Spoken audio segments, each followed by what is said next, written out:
everybody, welcome back to my channel. I'm Dominique and I live in my van full time with my dog Sora, and today I wanted to go over 5 common questions that I always get asked when living in a van. If you have more questions than what I'm about to answer here, put them in the comments. I want to hear your questions. I want to answer your questions about this lifestyle or anything else in between. If you want to support us, sign up on Patreon and hit that subscribe button or the notification bell to stay in the loop with our latest video releases. And yeah, let's get into it. And I feel like this would be a really good video to do. You can see my van and I'm gonna make coffee while we're chatting about it. So the first question is how I make money on the road. So this is a great question, and it's different for everybody. Personally, I run 2 businesses. So I have She Wanders Earth as well as my digital marketing company, which is Social Peak. Social Peak is a UGC and social media management agency. We don't do really as much social media management as we used to. It's more on the UGC front, so essentially partnering brands with content creators, brands that have a product or service that they want to market. And so I branch the connection and foster the relationships between the brands and the creators, which has been really fun. It's been a really big learning curve, but I absolutely love it. I love the field that I'm in with Social Peak, and that's sort of the professional side of what I do. And then She Wanders Earth is of course my personal brand, which you're seeing here, which is everything to do with social media and sharing my life online. So, but I do have some brand partnerships on social media. And if you're looking to make money online, I will tell you it is incredibly challenging. It is constant. That sounded negative. It's not negative. It's just kind of constant. It's not necessarily a guaranteed income. You can set your rates per in-feed post or UGC reel, and if you don't know, UGC means user-generated content, which I should have explained earlier. But essentially, UGC is what brands use for their own marketing and their own ads. So as a content creator, you can do in-feed content, which is what you see sometimes on my feed, which is like these paid partnership posts to promote a product.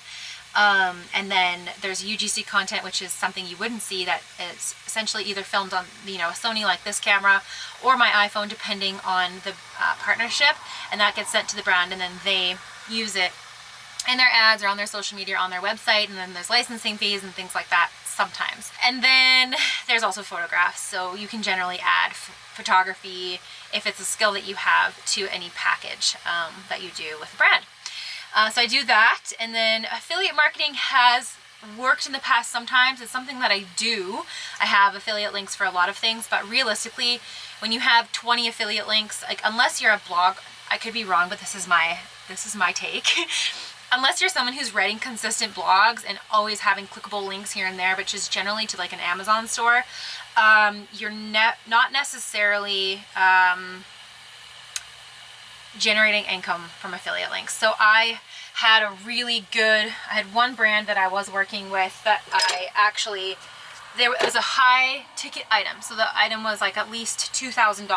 It was a product for van lifers. I sold a lot of product for them, and because my commission was 10%, that doesn't sound like a lot if you're selling $1,000, but if you're selling $10,000, that's quite a bit of money in a quarter, just in terms of passive side income for promoting a product that you love. And that's the other key, is promoting a product that you love, or that you not just love but also use constantly, because you can't be promoting things that you don't actually love, because then people don't trust, they won't trust you. Anyways, that's my advice. I'm obsessed with this oat creamer. I'm sure it's probably not healthy. It's the salted caramel one.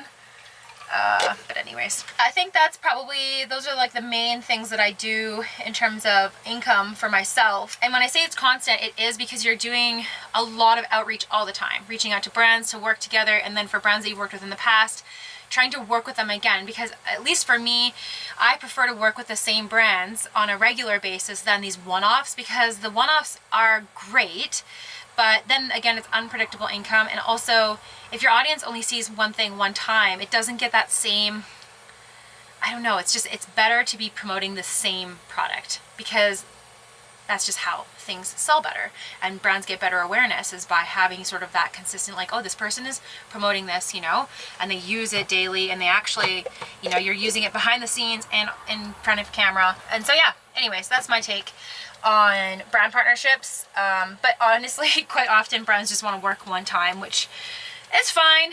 But don't get fooled for this, like, oh, we'll do a, you know, an in-kind, unpaid, and do a trial and see how things go before paying. If you're somebody who wants to build your portfolio, sure, but if you're someone who's already getting paid for stuff, never accept that. Because I can tell you, I had this one brand once, they wanted me to do a partnership with them, and they're like, we'll pay you your rate if you can guarantee 7 sales. That will never happen. Okay, unless you have over 100, I feel, correct me if I'm wrong if you have this number of followers, but unless you have 50 to 100,000 followers and you have a very loyal audience that believes you instantaneously, could you potentially make 7 sales of a product that's $250? That's sort of where you need to get that. An audience needs to see something 7 to 9 times. I just told the brand, I said, there's absolutely, I can be totally honest with you, that won't happen. So just as I can guarantee you, if we got 1 sale, I'd be shocked when someone's seeing something for the first time. Well, I have shewandersearth.com, which is my website. Again, I tried to do a merch line. It's discontinued. If you go there now, it's not active. And that's one of those things, like too many irons in the fire. If you can't keep up with either like marketing your own merch and doing your blog and doing in-feed content and doing YouTube and doing Patreon, it's too much if you have another job. Try to pick a few things, that would be my suggestion, that you love and that you actually really enjoy doing. Okay, last tip of advice, piece of advice or tip here is just, if you're like new to the being on camera scene, just do it. Just try it. It's awkward in the beginning. Like, I remember my first live in 2020 on Instagram. I don't do lives on Instagram anymore, but I was so nervous. I remember, like, the people I was so nervous to see it, I like blocked them on Instagram before doing it and then added them back on Instagram afterwards, because I was so, like, I was embarrassed to do a live, and because I was new on Instagram and these were like people who like weren't really into social media. Anyways, it was just so silly. It's just so silly to be embarrassed to just be yourself. Just be yourself. Who cares, you know? The other note that I had was that I use Starlink for everything, or hotspotting off my phone. I'm with TELUS in Canada, and it works great. So yeah, that's what I do. As long as I have 5G, I hotspot. The reason that I don't just use Starlink all the time is because it takes up a lot of power. And when I was building this van, I made everything electric, which I was like, I'm gonna have enough power to do everything electric. I'm not having propane in here. Yeah, well, I do regret that actually, because I either need to drive or charge, because I like to cook. Now that I'm getting fresh prep all the time, honestly, I cook a lot in the van, like not just quick meals. And so then because of that, I use a lot of power. And therefore, I wish I had a propane stove and I wish I had a propane oven. Moving on to the second question, where do I go to the bathroom and where do I shower? I have a shower and a bathroom in my van because this is the 4th vehicle I've lived in, and I did not want to have to rely on going to gyms to shower or friends' houses. And I also, just like when you're in the van and you want to be like working somewhere, if you don't have a composting toilet, then you need to go dig a hole or find a restroom. And this sounds crazy, but like outhouses to me are so disgusting. I would rather dig a hole than go in an outhouse. Like the spiders, the cobwebs, the poo smell. It's just nicer to dig a hole. There's rules around where to dig a hole, how deep, etc. So be paying attention to that. This is my closet here. I turned my shower into like a bit of a closet, which is, if you talk to anyone who's ever built a shower in their van, they're like, yeah, I just turned it into a closet, which is what's happened here. But it's not that big of a deal because I just take everything off and then I can shower fully. So you'll have seen in another video, I believe, on my YouTube about like my actual shower, but this is it. And then I have a full composting toilet right down here. There's my composting toilet. And yeah, that's it. Composting toilet is there and it vents outside. The composting toilet, it takes coconut core or peat moss. I've always just heard coconut core is the best. So it's like a little coconut core brick you put in, add a bunch of water into it, and then it loosens, and then there's a little lever you turn, and then there's a pee jug in front. This vents outside and there's a little fan, so it blows out all the smell and it doesn't smell outside. I have a hot water tank in here. So again, that takes up, it's electric on 12 volt. It takes up quite a bit of power, but it works very, very well. And I have hot showers. So in the summertime, I can have cold showers and I don't need to worry about the hot water. And then in the winter, I have hot showers. But when I am in cities or close to friends, quite often I will just shower in their house if it's easy and available, and I don't feel awkward asking because it's easier than waiting 45 minutes for the water to heat up, taking everything out of my shower. But when I am away from everybody, that's just what I do. Third question, is it safe to live in a van? And this is a great question. It's a question that a lot of people have. To be honest with you, it's like any form of travel, in my opinion. It's really important to be aware of your surroundings. I don't think it's unsafe to live in a van, and I think it is safe to live in a van. I think it really just depends on where you're parking, and following, like, not just following your gut instincts or following your intuition on what you think when you pull up somewhere, but making really smart decisions on where you're parking, what cities you're in, what the rules, regulations, bylaws are, and honestly just being really aware of your surroundings. Are you in an area that's high crime? Are you in an area that has a ton of grizzly bears? Like, where are you is really more of the question. I've only been afraid of I don't think there's ever been a time so I'm afraid of the dark in general. So if I'm like, when I drove up to Tuktoyaktuk, not this last fall but the fall before, I was super afraid at night because I'm like, where are the grizzlies? And so there's just ways to combat that, like, don't cook where you're sleeping. So I would park up somewhere, cook dinner, and then I would drive another hour or two, and then I would park up to sleep, because then the smell of food I mean, yes, my van still smells of food, but less so from cooking, say, if you've got meat in your meal or anything, really anything, any smell. That's kind of a big one. And then again, like, for me in the wilderness at nighttime, depending on like what kind of wilderness I'm in, I would say that I always I use the washroom inside the van, but I used to pee outside before I had the composting toilet.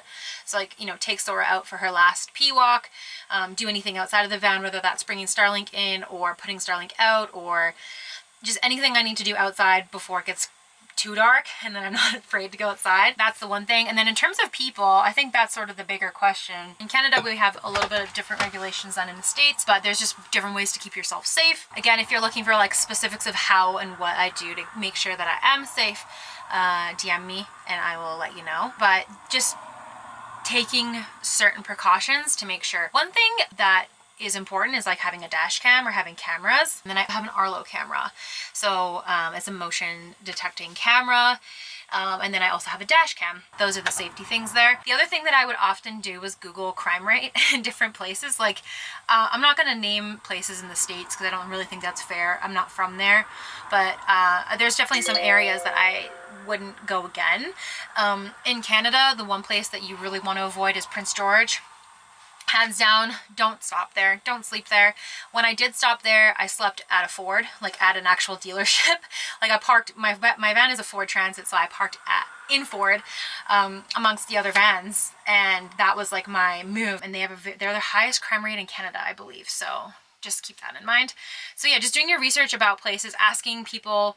And iOverlander is the best because you can read recent reviews of places that people have stayed, and if anything weird has been going on. And if you're a solo female, avoid those places. Don't even take the chance. Even if all the other reviews are good, but the most recent one is kind of weird and you're getting weird vibes, just listen to your gut and go somewhere else. It's just not worth the risk. Number 4, how do I find places to stay overnight? Kind of the same. iOverlander is my go-to. Word of mouth, places like that people have recommended to me or sent me like Google pins. I had on here Google Maps.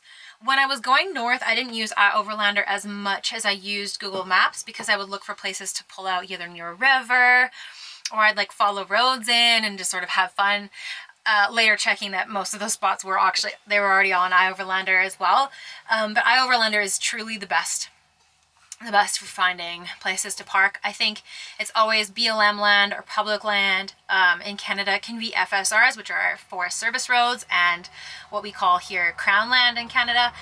But a lot of the FSRs in Canada are really, really steep, or they're gated off. Right now I'm in Canmore, Alberta. And again, you can't park inside city limits in most places now. You have to park outside of city limits to be able to sleep in your vehicle. And yeah, my thought was like, that's such a weird rule, but anyways, it is a weird rule. Regardless, that's what we're doing. And so quite often if you can find like little road pullouts or little gravel pits, or sometimes you can get away with parking at trailheads as long as you're not within a provincial park or a national park boundary. I have had my fair share of parking in places I'm not supposed to, and I avoid doing that now. Like I was actually just reminiscing about this 2 days ago. I was sharing these stories. I had parked overnight in I think it was a Safeway parking lot, and the security, this is back in 2020? It must have been in 2020, or maybe it was 2021. It was when I still had my big blue van. If you've been following me for that long, you know. Had a huge, cool ass retro blue van, fiberglass wide body. God, I miss that van. Anyways, and I kid you not, the security guard he jumped on the side of the van. I think he knocked and I didn't answer, and then he just jumped on the side of the van on my wheel well and was rocking my van back and forth. And he's shining his flashlight in, and I was yelling like for him to get off my van so I could get up, because it was actually like the whole van was shaking, and I was just crazy. It was just a crazy, I'll never forget it. And I remember just driving away after that, and it was a whole thing. It was so crazy. There were no overnight parking signs, but you can kind of tell, like, yeah, just don't park in parking lots. Like, unless Walmart is kind of an exception, but sometimes if there's a Walmart that says no overnight parking, don't take the risk, because getting the knock or someone screaming at you is the worst. I had also wrote down here hotels. Sometimes you can park in hotel parking lots. I've done this in the past. You just go into reception and just say, hey, I'm passing through, wondering would it be okay if I just spent the night in your parking lot, park my van overnight in your parking lot. They've always said yes to me. They've just said, like, give us your license plate and we can let our security guard know, which is always awesome. And then to wrap this up, number 5 is how I deal with bad weather and cold temps, because mostly this is a question for people that are like, why are you living in Canada in your van in winter? That's a really good question, because I think a lot of people actually build their vans without any insulation, or just build their vans to like travel to Baja or Arizona or California. And some people I feel like don't even have heaters in their van. I was also going to not just make coffee this morning when I did this, I was also going to clean my van and make my bed. I just realized my bed's like unmade back here. Let's talk about temperature while I make my bed. Oh, I put jeans on today. I gotta get up on the bed. Oh my god. Okay, so I built my bed way too tall, by the way, to fit my mountain bike underneath. I normally have a stool, but I can normally stretch my legs if I'm wearing leggings. I have 3 different layers of insulation in my van. I have Thinsulate, Havelock sheep's wool, and Reflectix. And essentially I did that because I went to Tiny Fest in 2022, yeah. And I spoke with Nomadic Customs, and they told me about this whole theory about insulating with 3 different types of insulation. And if you've built a van, insulation is so expensive. I like how I'm getting out of breath making my bed. The jeans are too tight. It was really important for me to insulate, not just because of winter, but also for summer. Because keeping the hot air out and then keeping the hot air in as well in winter. So yeah, so I put Reflectix in some areas, Thinsulate's on most of it, and then Reflectix on like sort of like all the big metal ribs, I guess. Has Reflectix, and then areas where Thinsulate wouldn't go or wouldn't stick, or it'd be too thick and be too compressed, is where I put the Reflectix. And then in the roof is Reflectix as well as Thinsulate. And then in all the crevices, like around the boards here, and then at the front as well, is Havelock wool. So, and then Havelock wool is all in the front. That big, long part of my hood is all Havelock wool, as well as Thinsulate, actually. So yeah, I mean, most of it is like insulation in different areas, as well as double layers of insulation like over top of each other. And so that overall has helped me stay warm, because like right now the heater is not on and it is 22 in here. I like to keep it nice and toasty. I don't know if that was entertaining or what, watching me trying to make the bed. And then I have my heater. So the heater is an S-Bar heater. It's the $2,400-ish one. similar to the Webasto, and the line plumbs right into my fuel tank. So I have to keep my fuel level above a third in order for it to receive fuel.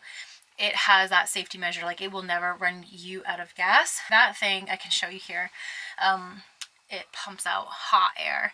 And then I have a little thermostat here on the wall, and I can set it to whatever temperature I want.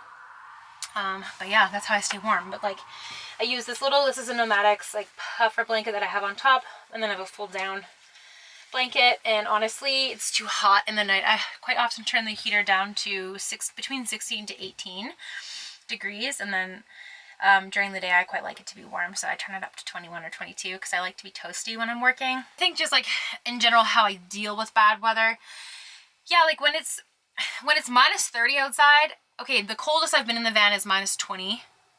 Was it minus 22? And it honestly, the only difference is that the heater just runs 24/7, but it still stays 22 degrees in here. Like I can still keep it warm.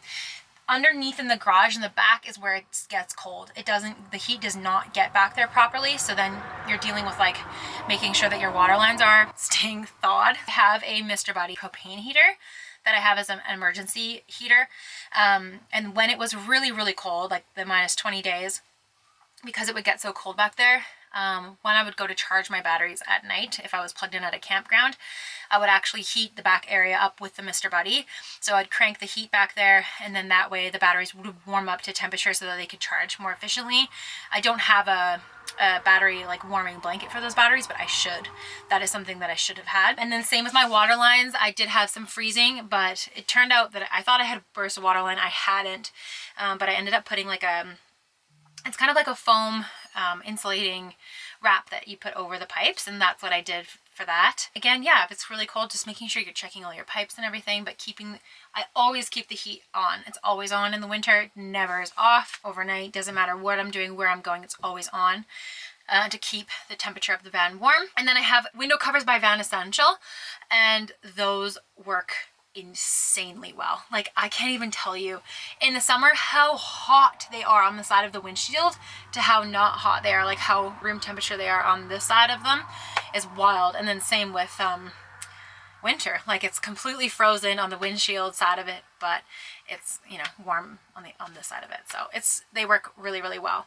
If you don't know what those are, they look like this. Yeah, I mean, they're all folded up right now, but essentially the black goes to the outside and the gray is on the inside. But yeah, these work. I've had these now since 2022 as well. Okay, the last thing I wanted to show you is the heater, and then we're gonna wrap it up. Here we go. It's down below my fruit here. That's the heater. And I have a little carbon monoxide monitor right beside it to make sure. But as you can imagine, it just sort of blows out here. And then, yeah, it doesn't get all the way to the back. If you have any other questions, let me know. Thanks so much for watching today. Make sure you hit that subscribe button and the notification bell. Follow along, and if you'd like to join us on Patreon for all the insider updates and early releases, please do that. The link is in the description. I hope you guys have a great day, and we'll chat with you soon.